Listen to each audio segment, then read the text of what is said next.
Hi, welcome to SpiritTag. My name is Father John Alvarado. I'm the pastor of the Church of the Sacred Heart in South Plainfield, New Jersey. I'm just putting together and packing up a few items that I'm hoping to give to one of the local animal shelters. Through the years, I've grown up with my brothers and sisters and in our house and home with many, many different kinds of animals. Creeping, crawling, flying, swimming, everything under the sun. And that's the case for us all still. For myself, my two brothers, and my sister, we all have different animal companions in our homes. And through the years here at Sacred Heart, I've had a number of cats that I've lived with. Like sometimes people talk about bats in the belfry. Well, I've had cats in the attic, away from everybody else in the house. People oftentimes surprised that there's even animals in our home, but all the way up on the third floor. And those are the rooms that I've stayed in for many a year in my time here. But nonetheless, they're all gone now. They lived long lives, all rescue animals that I adopted from foster care folks and from shelters along the way. And it's taken me a little bit over a year, in fact pushing 2 years, to finally be able to go and start taking things apart, collecting them and packing them up. I think many of you know what that story is all about, and sometimes the struggle that can be, not only with our animal companions, but with the people who we know and love that have gone before us as well.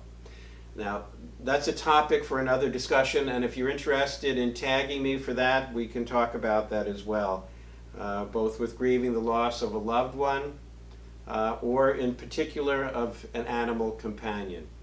But the point for this tag is one that came back to me in putting all of this together and recalling just the years that have gone by.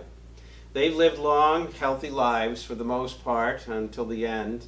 And for the 18 years that I've had them, they've been 19, 20, 21, 22 years that they've lived.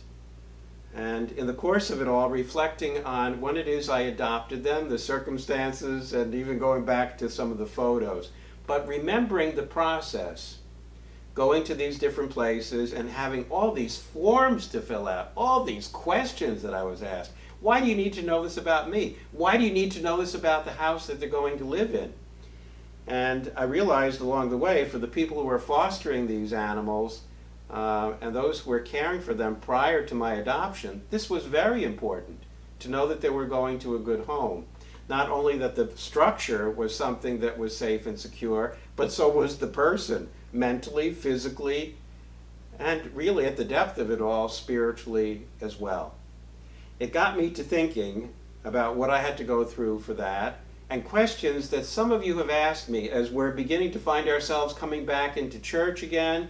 Little by little, the phone calls are also coming in about wanting to have your babies baptized, your sons and daughters, your granddaughters and grandsons, and all the questions that go along with that. Some of them related to the sacrament of confirmation as well. And one question that comes back year after year after year is with regard to godparents and sponsors. So a question that comes back to me that I hear over and over again: why do I have to jump through all these hoops for this person to be a godfather or a godmother? Well, that's what I'd like to talk about for just a few minutes now. The information is nothing new and it hasn't changed, but for everyone who finds themselves coming to this place, it is new information. And that's the reason that it's important for me to say it now and to continue to say it without getting tired about it over and over again. This is what it means to be a godparent, the importance of that, and why it is that you need to select that individual very carefully. So let's get ready, and I'll give you that information. We're back. So here we are, to be or not to be a godparent or a sponsor for baptism or for confirmation. The requirements are basically the same, and whether you're a mom or dad or a guardian looking for a godparent for your son or daughter for baptism, perhaps an adult in the RCIA, the Rite of Christian Initiation of Adults, looking for a sponsor, both for baptism but for confirmation, for yourself, or as a confirmation candidate looking for a sponsor for confirmation. Really, hopefully the focus is pretty much the same for what you're all looking for in an individual. Somebody who can be your spiritual companion, a mentor, a spiritual guide. Somebody who will walk with you the journey of faith. Not just for the day that you're baptized or confirmed, but for a lifetime. And this is important. This is a lifetime commitment. So think carefully before you ask somebody. Who's ever going to pop the question, think about the person that you're asking. And know as best as possible some basic things about them before you ask. Because that question is emotionally charged. And many times folks aren't aware of that when they ask. But afterwards, and there's difficulties in being able to fulfill the requirements, and a person finds themselves on the outs with family members and friends, and oftentimes turning toward the church in that struggle and feeling the same angst. Think about this before you ask the question, please. So what are you looking for, then, for somebody to be a godparent or a sponsor? First and foremost, somebody who's practicing their faith, a practicing Catholic. To be a godparent for confirmation, the ideal, be a godparent for baptism or a sponsor for confirmation. The ideal as a practicing Catholic that this is somebody who's living their faith, and in so doing, they're registered in their community of faith and very much involved in the life of the parish. And the people around them know that and see that, and in particular the pastor, because they're going to be asked to provide a sponsorship certificate, and it's the parish pastor who will do that. So if that pastor knows that person, then that connection is there and it's real and it's something that can be filled out with no issue at all. Some basic things, though, along the way that the priest may not know and ask, that is the person fully initiated. So you've got somebody practicing their faith, but are they fully initiated in the faith? What are the sacraments of initiation? Do we remember? Baptism, Eucharist, and confirmation. There's been many times I've run into individuals who have been baptized, made their first Eucharist, and come to Mass regularly and receive communion. Maybe married in the church as well, but have never been confirmed. And sometimes people think that they have to be confirmed to be married in the church. That's not the case. But if you're not confirmed in the faith, there's no way that you could be a sponsor or a godparent for baptism. So please to keep that in mind before you ask the question, the importance of that. So practicing the faith, fully initiated in the faith.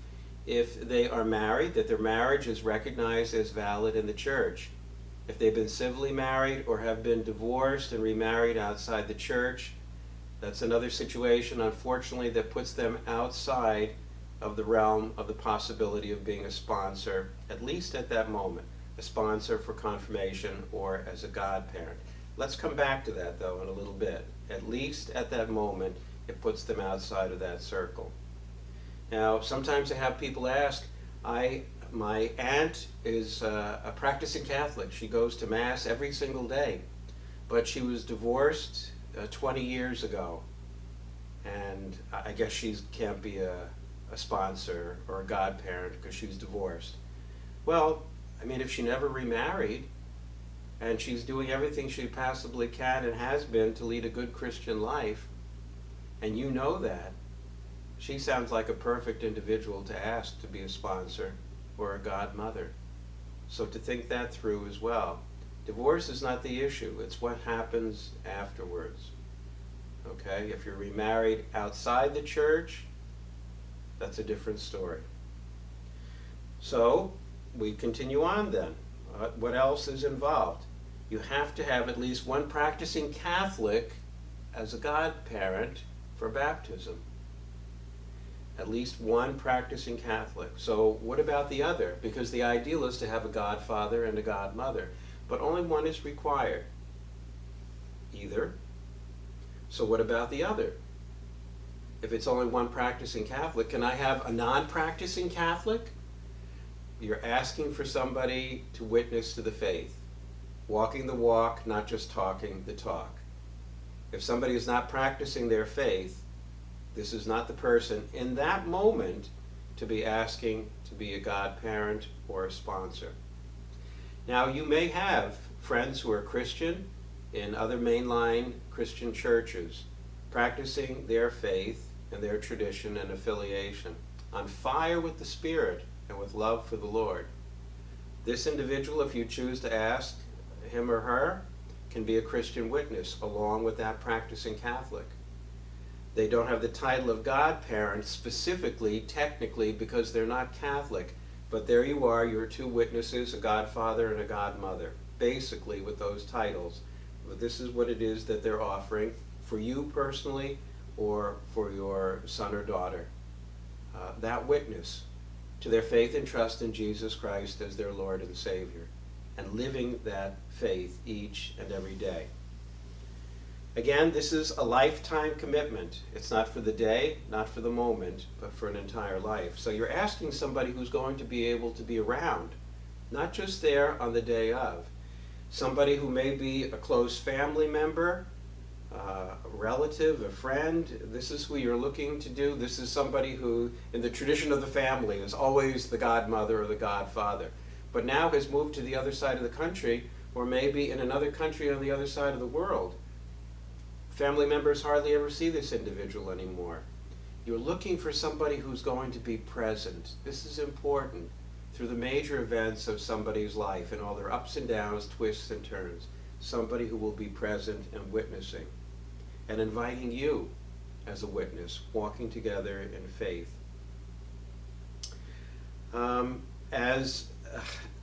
Sometimes I find myself challenged by individuals who question, well, I've got a really good friend who believes in God, who's Jewish or Muslim or Buddhist, and that's wonderful.